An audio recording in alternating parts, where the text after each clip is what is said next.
Right గా breaking news చూస్తున్నాం. పులివెందుల ప్రజలు ఇప్పుడిప్పుడే అరాచకం నుండి బయటపడుతున్నారని ఏపీ సీఎం చంద్రబాబు అన్నారు. పులివెందుల జడ్పీటీసీ ఉప ఎన్నికపై ఆయన స్పందించారు. వైఎస్ హయాంలో నుంచి పులివెందులలో ప్రజాస్వామ్యబద్ధంగా ఎన్నిక జరగలేదని ఆరోపించారు. ఈసారి అరాచకాలు జరగలేదనే అసహనంతో జగన్ ఉన్నారని విమర్శించారు.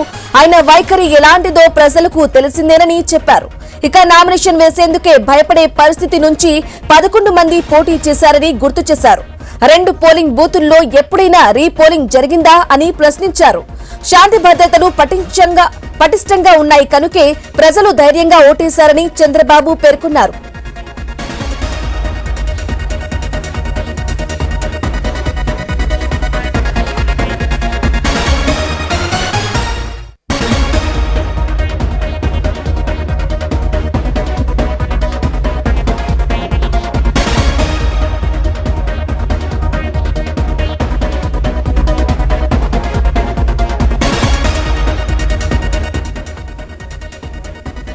రైట్ గా బ్రేకింగ్ న్యూస్ చూస్తున్నాం.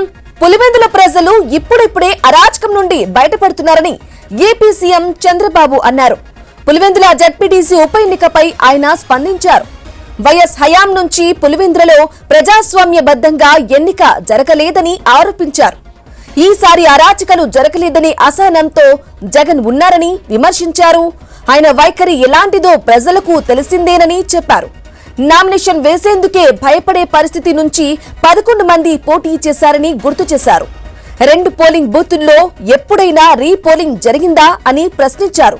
శాంతి భద్రతలు పటిష్టంగా ఉన్నాయి కనుకే ప్రజలు ధైర్యంగా ఓటేశారని చంద్రబాబు పేర్కొన్నారు.